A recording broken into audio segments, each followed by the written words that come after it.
This is day 1697 of the Arukh HaShulchan Yomi. They were doing Kosher Mishpat, Marie Samadalid, Safe Test to Test Zayin.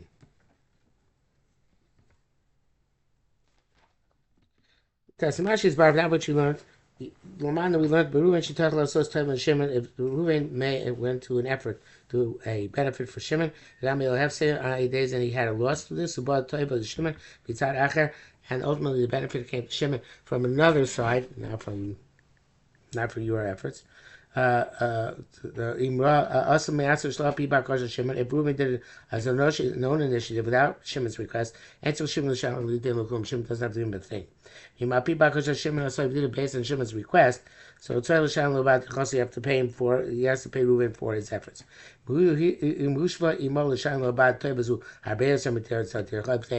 If they agreed ahead of time that he's going to pay much for this benefit, much more than the value of the effort involved, and then the benefit comes elsewhere. Here's the machlekes in place. There's a machlekes. Do you have to pay him based on your agreement, or only the effort which he put into it?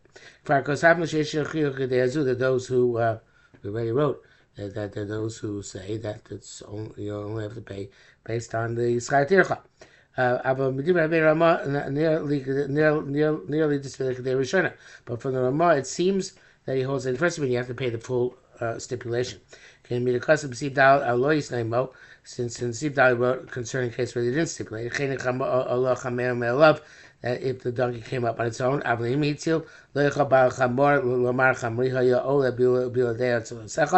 if he saved it, if Reuven did save the donkey, Shimon can't say, well, my donkey would have actually come up even without your efforts. You have to give him the full compensation. Shmami also, that's what Lo Yisrael. Shana, this we conclude, if they stipulated,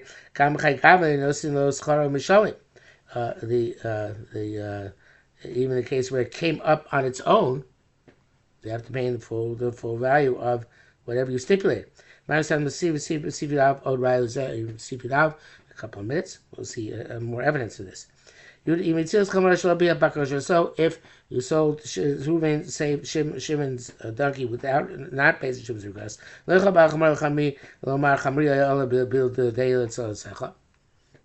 Shimon can't say, well, my donkey would have come up even if you hadn't saved him. You have to pay him based on the efforts which he put in. Since the donkey was in a place of danger, and the damage was clear cut. We said, in the matter of this, we learn also teva. Somebody who says benefits his friend or saves him from a clear-cut damage. Even if the owner could have saved with difficulty on his own, if he had been there. Like we wrote there, Shimon, this person who benefited from the saving, cannot say, even without you, so would have been saved, or without you would have accomplished his benefit. You have to pay the appropriate compensation. Even though Reuben did it on his own initiative. However, if Shimon can clarify in front of a beis din with logic, good logic, how he would have accomplished his favor, his benefit without Reuven, or Shanitza Bilado, he would have been saved without Reuven's efforts. In that case, it seems Arukh HaShulchan that Shimon does not have to pay Reuven. You have Kasar ben Ramah. The Ramah writes, two people who were seized by the government, and one of them expended money to get out of it. If the second guy got out of the imprisonment without his friend's efforts, he doesn't have to give his friend anything, since he didn't stipulate it. So test, but this is evidence also that which we said when we in the first shift today. So there we show that the holds like the Ramah holds like participating to be his if they made stipulation. So I feel like I have to pay even in this type of situation where he got out of the prison without his friend's efforts, since they did make the stipulation. In the brackets he says here, she doesn't see us has difficulty explaining according to his perspective. Ayin Shah. Yudbei is custom. the Rama also writes, if he only was able to get out through the other person's efforts, he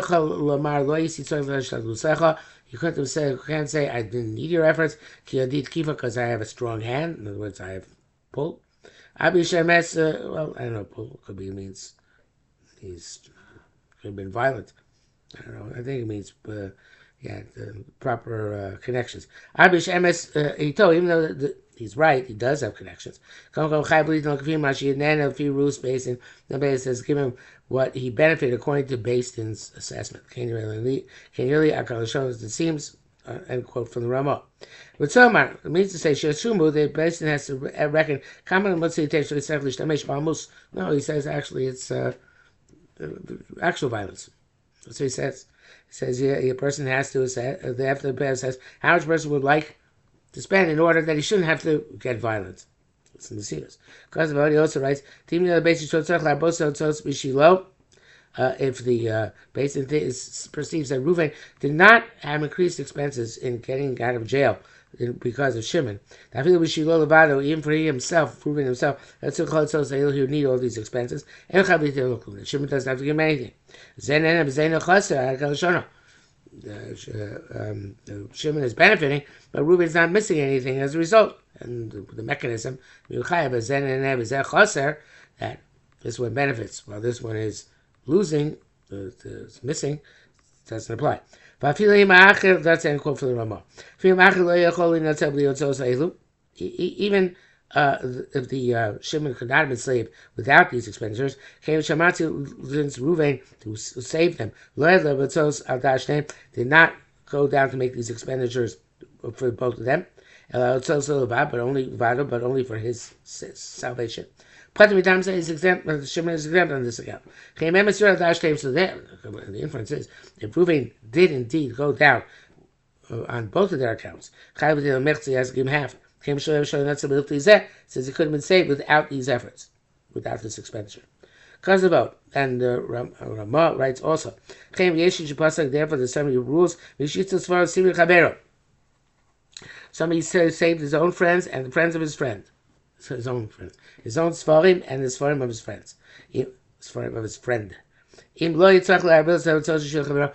to spend extra money to save his friends, Sfarim. The friend doesn't have to pay anything. So similar idea. It seems to Ramah that specifically where Reuven went down to save his own Sfarim, and on Passat he saved his friend's Sfarim. But he went down in order to live for both of them. Shimon has to give whatever he benefited. Since Reuven saved Shimon's Sfarim, as we said, Kenny really a Shona. I quote from the Ramah. It's like we said previously, he says, where could not have been saved elsewise. Don't ask. That we said in my donkey will come up without your saving it. So it seems that by default we say that you have to pay. So that's the case. Why here do we have to know for certainty that Shimon could not have saved the Sfarim without Reuven's intervention? There, the person saving the donkey went and got involved only in order to save his friend's donkey. There, the friend Shimon has to bring evidence that he would have been saved even without Reuven's intervention. But here, Reuven also went down in order to save his own Sfarim. So he has to bring proof that Shimon's Sfarim not have been saved without his intervention. Interesting, different distinction. But he says, can you really redeem Elu? I don't know what the Nesiva says, but obviously the Arukh HaShulchan is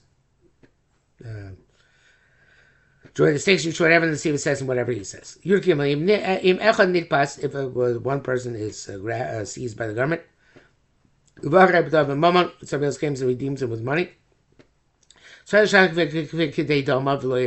to compensate him based on your Shimon has compensated Reuven who redeemed him based on his value, not more. It's not comparable to the case where I couldn't think of this word yesterday, where I shoo away a lion. Because here he saved him from the definite loss of money. This came moment since he was arrested on account of monetary matters. It's a clear-cut loss in the offering. But if he was seized with potential of capital punishment, potential of losing his life, then even if Reuven spent more than Shimon is worth, so to speak, then Shimon says compensate Reuven. It's from the Shach. Just like the halacha where a river swept away your donkey and your friend's donkey. There's also two people which are coming down the road. Case in Bakama.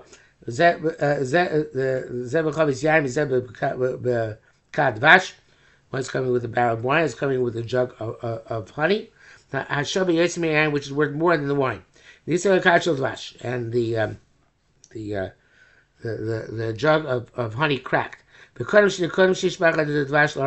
before the honey spilled to the ground, the other guy spilled out his wine, and saved the honey into his wine barrel.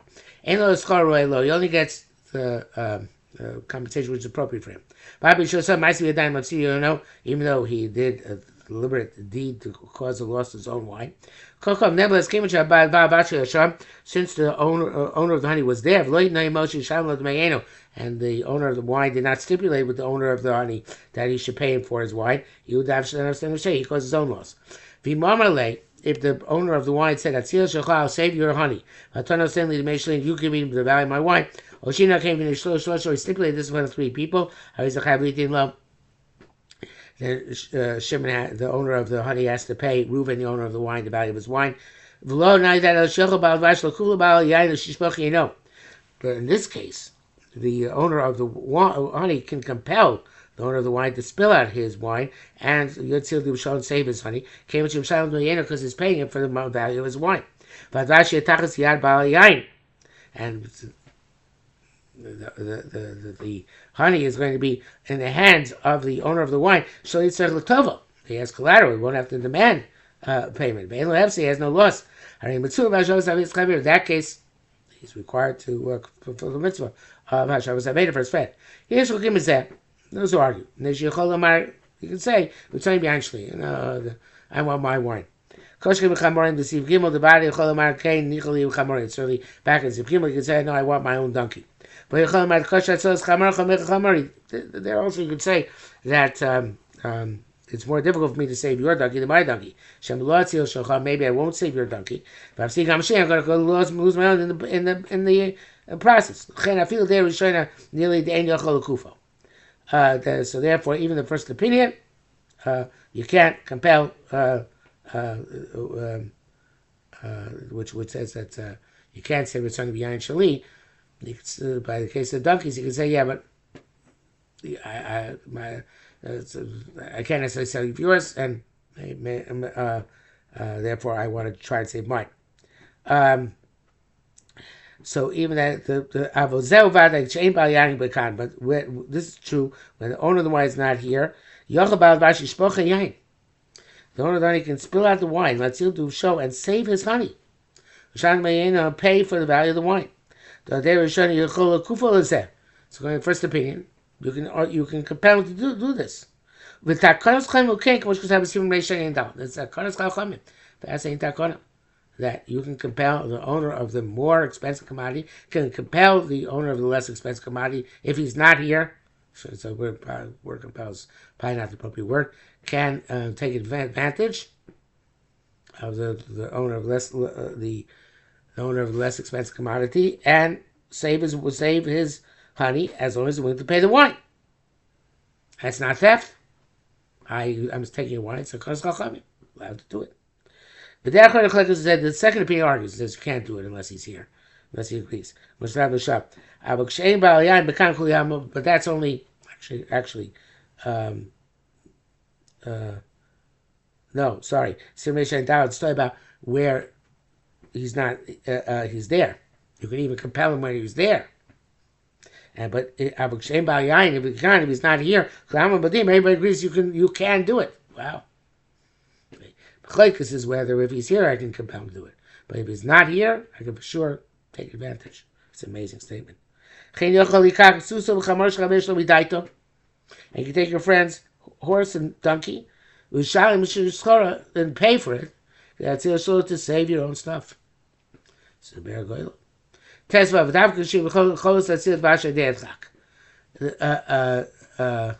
the there's only where you can save the honey, at least with great effort. Because otherwise, if the honey falls to the ground, it's raised a hefker. And therefore, anybody who can save it acquires it. And some say that even if the honey is not yet spilled, just that the container, the jug is cracked, to such extent that would be for spill out. Even though if this person did not save it, Habi hefker, it's hefker. Similar such as where there's a fire in the city. And the Jews fled the city because of the fear of the fire. Somebody say whatever he's saved. Amazing thing. Belongs to him. It's like quiet from Hefker. If the owner could have saved it, even with great difficulty, then the person who saves the property only gets paid for his efforts. That's the shach. Nearly. Since he says, the Medina is saved in our country. The government punishes anybody who loots at the time of fire. No matter what, it doesn't belong to the person who saves it. Because the owners, by definition, don't give up. And they pay to the person who saves it all the efforts he put into it. And the great son of the great Paskin say, and it happens every day in Basin that the Basin says they have to give back to the owner everything they saved from the fire. If there was no definite loss in the offing, so then you don't have to pay him for his efforts.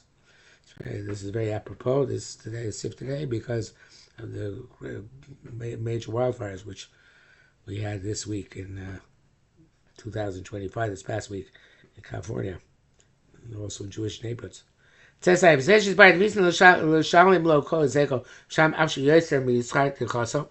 which he said that you stipulated that to pay him all of his damages, you pay even if it's more than the effort he put in. It's